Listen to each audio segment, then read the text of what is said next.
ओम यत्रोसाम अनिरुद्रस्यम चित्रलेखाम च तत्सखी। ओंकारेश्वर मंदिर है और उषा अनिरुद्ध का जो विवाह मंडप है वो जो है कि एक विवाह के तौर पर जो है कि ये उषा और अनिरुद्ध का जो विवाह का जो मंडप है इसको विकसित किया एक और स्थान केदार घाटी में इसी रूप में धार्मिक मान्यताओं के रूप में विकसित किया जा रहा है और वो स्थान है उषा अनिरुद्ध का विवाह स्थल, जो ओंकारेश्वर मंदिर ऊखीमठ के समीप स्थित है।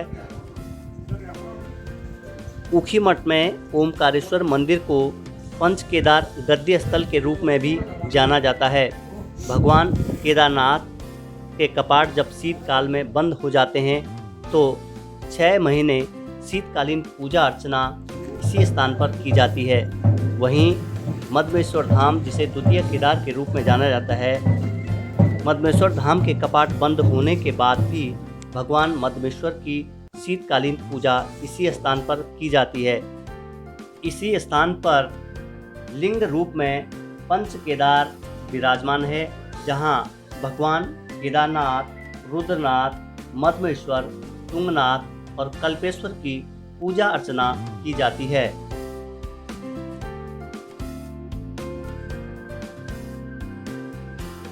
नमस्कार, मैं हूं बद्री नौटियाल और आप देख रहे हैं नव हिंदुस्तान लाइव।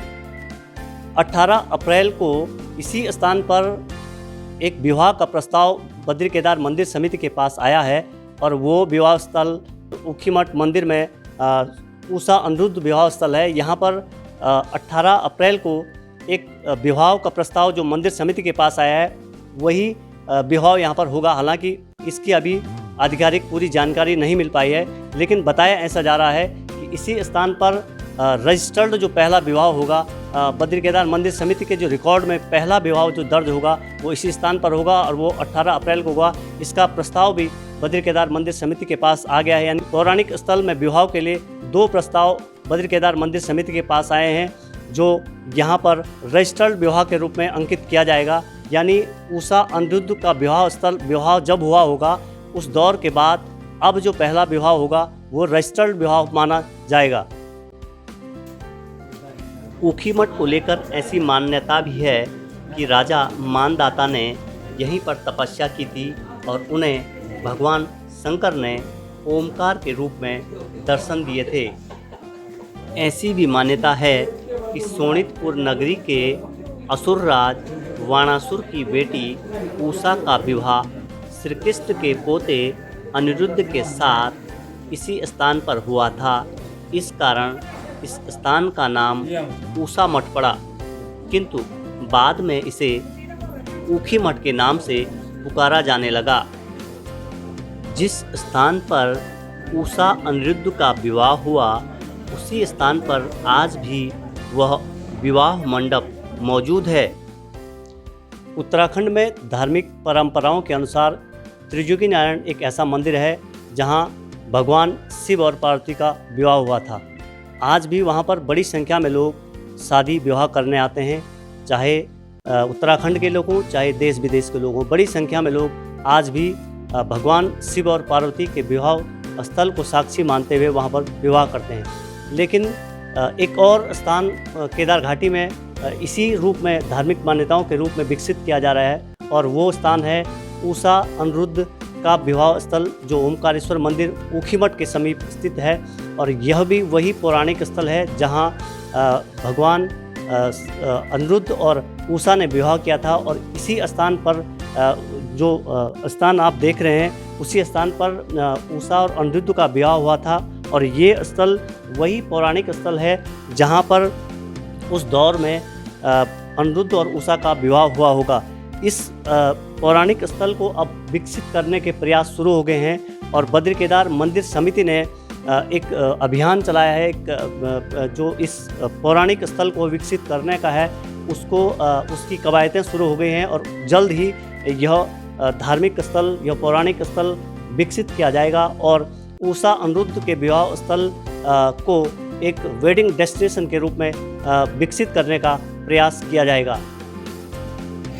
उषा अनिरुद्ध विवाह स्थल ओमकारेश्वर मंदिर ऊखीमठ में जो विवाह किए जाएंगे उनके लिए बद्री केदार मंदिर समिति एक नियमावली भी तैयार कर रही है और वह नियमावली शांति कुंज की तर्ज पर तैयार की जा रही है। अभी इसकी विस्तृत जानकारी जुटाई जा रही है ताकि जो यहाँ पर विवाह किए जाएं वो सनातन धर्म के अनुसार पूरी विधि विधान के साथ किए जाएं और विवाह करने वालों को रजिस्टर्ड प्रमाण पत्र भी उपलब्ध कराए जाएं।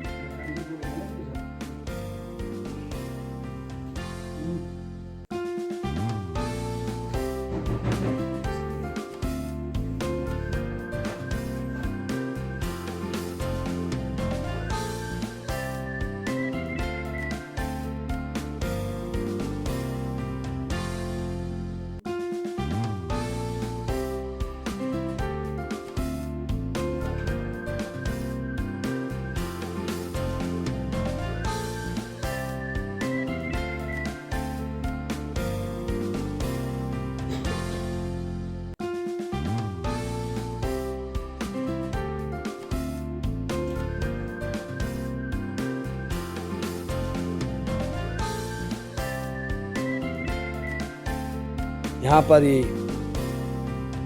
जो विवाह उषा अनिरुद्ध का विवाह मंडप है, भगवान कृष्ण के पुत्र प्रद्युम्न और प्रद्युम्न के पुत्र अनिरुद्ध और महिषासुर बाणासुर की पुत्री उषा। कहा जाता है कि यहाँ पर सखी चित्रलेखा बाणासुर की पुत्री उषा की जो सखी थी चित्रलेखा थी, और यहीं सामने पर बाणासुर मंदिर भी कहा जाता है, उसे पंचवक्र महादेव भी कहते हैं, लम्बगुंडिया उसका नाम कहते हैं। तो वहाँ पर महिषासुर बाणासुर की राजधानी थी और उनकी पुत्री उषा जो थी यहाँ पर पढ़ने के लिए भी आती थी, क्योंकि यहाँ पर भगवान शंकर का आदिकाल से जो ओंकारेश्वर मंदिर है, यहाँ उषा जल चढ़ाने आती थी। तो एक बार अपने महल में उषा को स्वप्न आया और स्वप्न में उषा ने किसी अपरिचित व्यक्ति को देखा और स्वप्न में ही उसका अपहरण कर दिया। उषा की जब नींद खुली तो वो बेचैन हो चुकी थी और उसकी सहेली चित्रलेखा थी। चित्रलेखा का जो था भगवान का उनको वरदान दिया हुआ था कि बिना देखे भी किसी भी व्यक्ति और प्रभु का चित्र बना सकती थी, ईश्वर का चित्र बना सकती। तो उषा ने अपनी सखी चित्रलेखा से कहा, सखी मुझे आज सुपना हुआ है और सपने में मैंने एक व्यक्ति को देखा जिसको मैं पहचानती नहीं हूँ और मैंने सपने में ही उसका वर्ण कर चुका हूँ। तो चित्रलेखा कही, सखी सपना तुम्हें हुआ है और व्यक्ति को तुमने देखा, मैं क्या जानती हूँ। परंतु जब उषा बहुत परेशान होगी तो चित्रलेखा ने कई चित्र बनाए, भगवान ब्रह्मा के बनाई, इधर शिव के बनाई और इधर से भगवान विष्णु के बनाई, कई चित्र बना चुकी थी, परंतु उषा ने मना किया। जब चित्रलेखा ने भगवान कृष्ण का चित्र बनाया तो उषा ने कहा, सखी ये व्यक्ति थोड़ा मिल रहा है और इन्हीं के वंशज का से। तो चित्रलेखा समझ चुकी थी। चित्रलेखा ने तुरंत अनिरुद्ध का चित्र बनाया और जो ही अनिरुद्ध का चित्र बना तो वहीं उषा ने कहा, बहन बिल्कुल यही व्यक्ति मेरे सपने में आया था और मैं इसी से सपने में वर्ण कर चुका हूँ। तो चित्रलेखा जो थी तांत्रोक्त विद्या से भी, योग माया से भी बिल्कुल ज्ञानवान थी। तो उसने अपनी योग माया लगाई और तुरंत द्वारिका पहुंची और वहाँ से अनिरुद्ध को उठाकर जहाँ महिषासुर बाणासुर की राजधानी थी शोणितपुर में, वहाँ भगवान अनिरुद्ध को लाई और जहाँ उषा का भवन था वहाँ पहुँचा दिया। इधर बाणासुर को वरदान मिला हुआ था कि जब आपके शीर्ष का पताका झुक जाएगा तो आप ये समझ लेना कि हमारा शत्रु उत्पन्न हो चुका था। भगवान शंकर का ये वरदान दिया। तो महिषासुर बाणासुर हमेशा शीर्ष जब सुबह उठते थे तो अपने शीर्ष पताके को देखते थे। तो अगले दिन भी जब उन्होंने देखा शीर्ष का पताका झुका हुआ था, वो समझ गए यहाँ हमारा कोई शत्रु पहुंच चुका है। तो चारों तरफ पक्षोणी सेना बिछा दी और ढूंढ खोज हुई। जहाँ उषा अपने कोप भवन में बैठी हुई थी वहाँ अनिरुद्ध मिल चुका था। तो जब अनिरुद्ध मिले तो महिषासुर बाणासुर ने अनिरुद्ध को कारागार में बंद कर दिया। यहाँ भगवान कृष्ण जी ने योग माया लगाई तो उन्हें पता होगा बाणासुर की जो कारागार हैं उसमें हमारा पोता बंद किया हुआ है।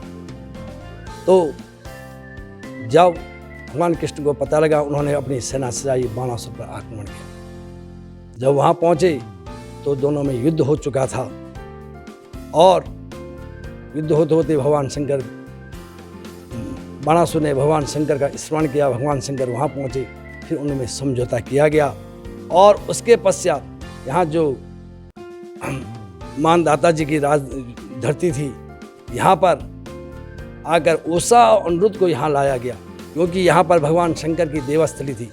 यहाँ पर पौराणिक विद्यालय भी था, तो उषा अपने पौराणिक उन विद्यालयों में पढ़ती थी। तो उषा और अनिरुद्ध का जो विवाह हुआ यहाँ पर भगवान शंकर ओंकारेश्वर जी हैं, उनके सामने प्रत्यक्ष प्रमाण मान गए इस स्थान पर उनका विवाह संपन्न किया गया और उसी उषा के नाम से यह स्थान ओखा मठ के नाम से प्रसिद्ध हुआ और आज यह अपभ्रंश होकर ओखी मठ इसे कहते हैं। तो हम ये चाहते हैं आज भी दुनिया के जितने भी कोई भी लोग आए और इस स्थान पर आकर शादी संपन्न करें तो उनकी सारी मनोकामनाएं पूर्ण होती, क्योंकि भगवान कृष्ण के पोते अनिरुद्ध और उषा की जब शादी यहाँ पर संपन्न हुई उनकी सारी मनोकामनाएं पूर्ण हुई। तो आप हम लोगों की भी मनोकामनाएं यहाँ पर पूर्ण हो सकती हैं। जैसे आपको पता है कि हमारे बद्रीनाथ केदारनाथ मंदिर समिति के जो अध्यक्ष जी हैं उन्होंने अभी जो है घोषणा कर दी है कि जो ऊखी मठ ओंकारेश्वर मंदिर है और उषा अनिरुद्ध का जो विवाह मंडप है वो जो है कि एक विवाह के तौर पर जो है कि ये उषा और अनिरुद्ध का जो विवाह का जो मंडप है इसको विकसित किया जाए और पूरे भारतवर्ष के जो लोग हैं वो यहाँ पर आए हैं और इस विवाह मंडप में जो है अपनी शादी संपन्न कराएं। और यहाँ पे शादी करने का बहुत बड़ा महात्म्य है। किसी की जन्मपत्री में मांगलिक कोई दोष होता है तो वो भी समाप्त हो जाता है। और इस पे जो है बद्री केदार के जो अध्यक्ष जी हैं, जो हमारे समिति के अध्यक्ष जी हैं, तो वो इस परिप्रेक्ष्य में जो है अपनी पूरी कोशिशें कर रहा है। उन्होंने घोषणा भी कर दी है कि जो है ओंकारेश्वर मंदिर ऊखी मठ जो है एक विवाह मंडप है और यहाँ पे जो है पौराणिक रूप से भी जो है कई शादियाँ पहले लोग संपन्न करा चुके हैं और अब जो है लगातार यहाँ पे जो है कि बाहर से जो है कि शादी की जो है बुकिंग आ रही है और ये शादी के मंडप के रूप में जो है कि ये ओंकारेश्वर मंदिर ऊखी मठ जो है विकसित किया जा रहा है पूरे भारतवर्ष में। अगर आपको भी यह स्टोरी पसंद आई हो तो कमेंट ज़रूर कीजिए, लाइक शेयर कीजिए और चैनल को सब्सक्राइब ज़रूर कीजिएगा।